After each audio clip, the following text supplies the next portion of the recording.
What's up, guys? This is Kaz with Elevateyourcraft, and welcome to episode number 35 of the podcast. Today's topic is using time versus repetitions to structure your jump rope training. Now, you may ask, is this a topic really worth discussing? Couldn't I achieve the same things with either one? Well, you likely could. However, there are subtleties in each approach that may be more suitable to your goals and preferences. I'd encourage the use of both. However, it is very useful to understand where structuring your routine around repetitions as a measure can be more effective than time, and vice versa. I touched on this topic in episode number 33 of the podcast. However, I got to really thinking about it after I completed that episode and wanted to explore it further. Both can measure and track progress, and you can always add more repetitions or increase the amount of time per round of jumping in order to progress. It's important to note, however, you aren't necessarily automatically increasing one by increasing another. And this is one example of the subtleties that I mentioned earlier. Using repetitions as a gauge is especially effective when practicing new techniques, those that are complex, or both, because it's conducive to performing each rep as best as possible without the pressure of having to perform for a certain amount of time. Even completing a small amount of reps will build confidence, which is especially important in the early stages of training. Furthermore, it helps preserve technique by allowing for rest between sets and mitigating the effects of fatigue. Now, this is important because all of these factors come together very well when conditioning is not the main goal, and development of mechanics, muscle memory, and proprioception is. It's that slight shift in mindset that I found is an important distinction between using time or repetitions. In my own training, I found that when I was using time as a structure, it naturally became the primary focus, and I wasn't as concerned about how I was performing in that time frame as long as I kept going. And it's important to understand that this isn't necessarily a bad thing. It's all about the goal of your training. There are definitely benefits to pushing yourself, even if it means a slight dip in the quality of the repetition. However, if you're looking to optimize development of mechanics, proprioception, and technique, or simply wrap your head around a new trick, structuring around repetitions is a useful tool. And this is especially true for beginners because developing technique and getting a feel for the rope and jumping should be the primary objective. This is why I recommend training in sets with a low repetition count, 10 to 30 as an example. This will help keep the physical requirements in check while allowing you to appreciate and develop the skill aspects of the rope. Improvements in conditioning will follow, so I don't recommend being too concerned with it in the beginning. Now, what if during today's session you don't really want to work on certain mechanics or a trick and you want a strong aerobic workout? This is where structuring your workout around time can be a major benefit. Referring back to that shift in mindset I discussed earlier, structuring around time is a great way to emphasize endurance because it drives our focus toward performing for that amount of time without stopping. The more we do this, the better our endurance will get. Now, time is also really practical during your training because you can set up a timer and proceed. It isn't something you have to think about tracking during your set, as opposed to having to count out repetitions. From my own experience, counting can be quite tedious, particularly when getting to very large numbers. Now, when using time to structure your workout, efficiency becomes very important because any wasted motion will compromise endurance. Because of this, it is best to keep jumps simple so the number of moving parts is minimized and the likelihood of errors is less. Now, this will allow you to maximize your time jumping and get the endurance training that you're looking for. One of my favorite ways to structure my workouts around time is similar to a boxing match. I will perform 15 3-minute rounds with 1 minute of rest between rounds. Now, these figures can be customized to suit your skill level, so the options are virtually endless. I keep the types of jumps pretty simple with just bounce step, alternate step, and side swings as examples. I will throw in a few rounds where I might perform rotations, crossovers, or double unders, but I don't emphasize them. As a beginner, time can be an effective tool simply to test your consistency. There are many moving parts to successful jumping, and it can feel overwhelming at first. By eliminating your need to count repetitions, you may find that setting a more manageable time frame, such as 15 to 30 seconds, may be more useful. Now, a quick note.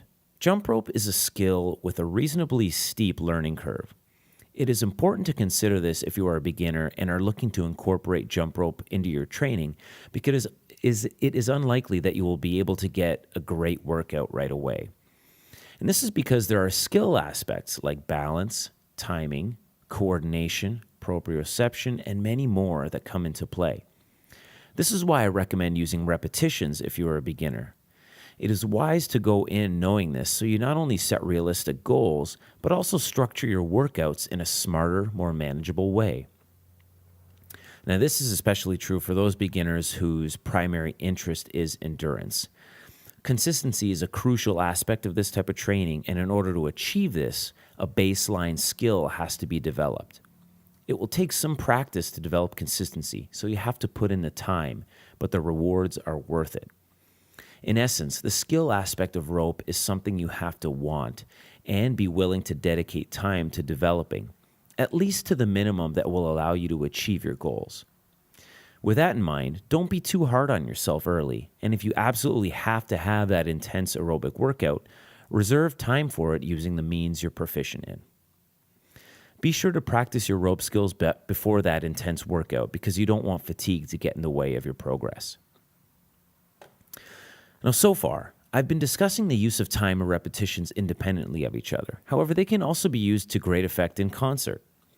Ideally, you already have an understanding of your goals and the concepts I've already discussed, but time and repetitions can be combined to create some unique challenges.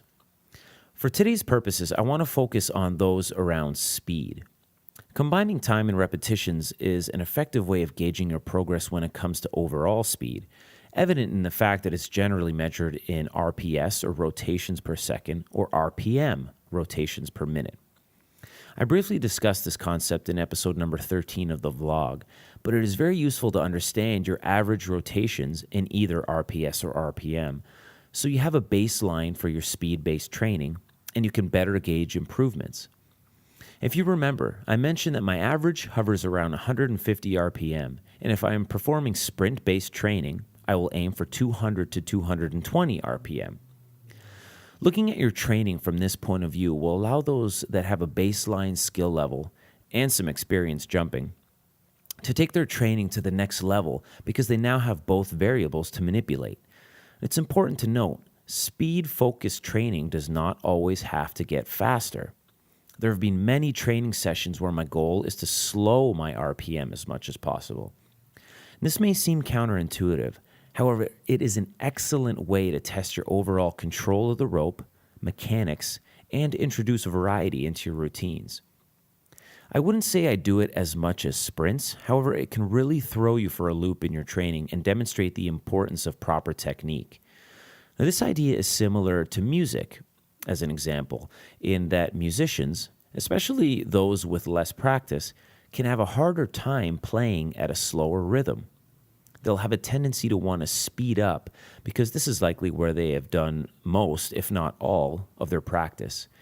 And they have only looked and not seen what they are doing.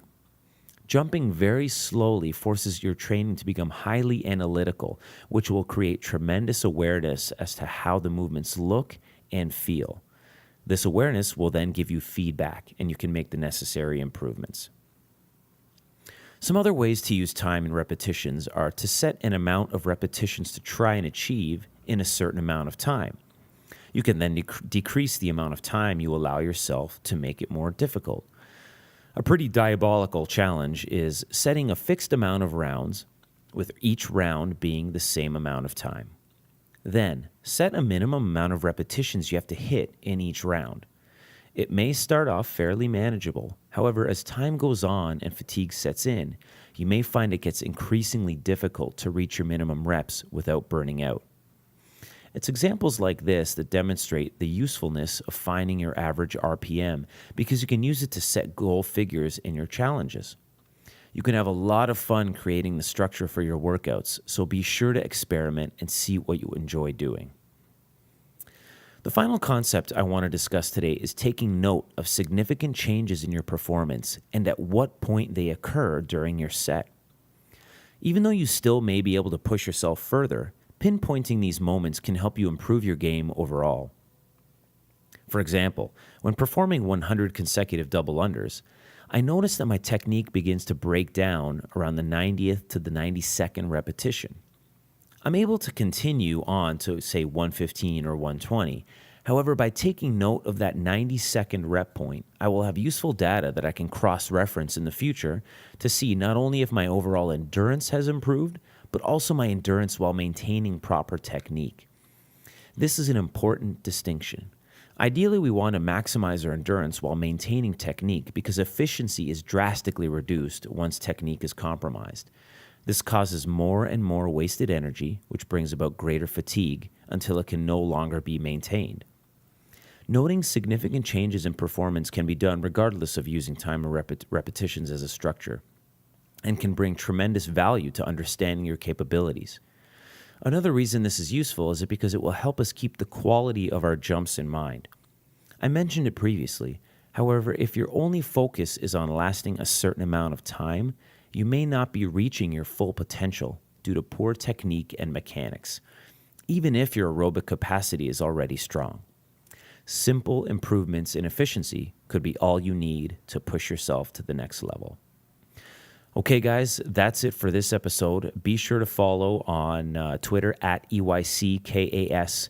My Facebook page is Elevate Your Craft, all one word.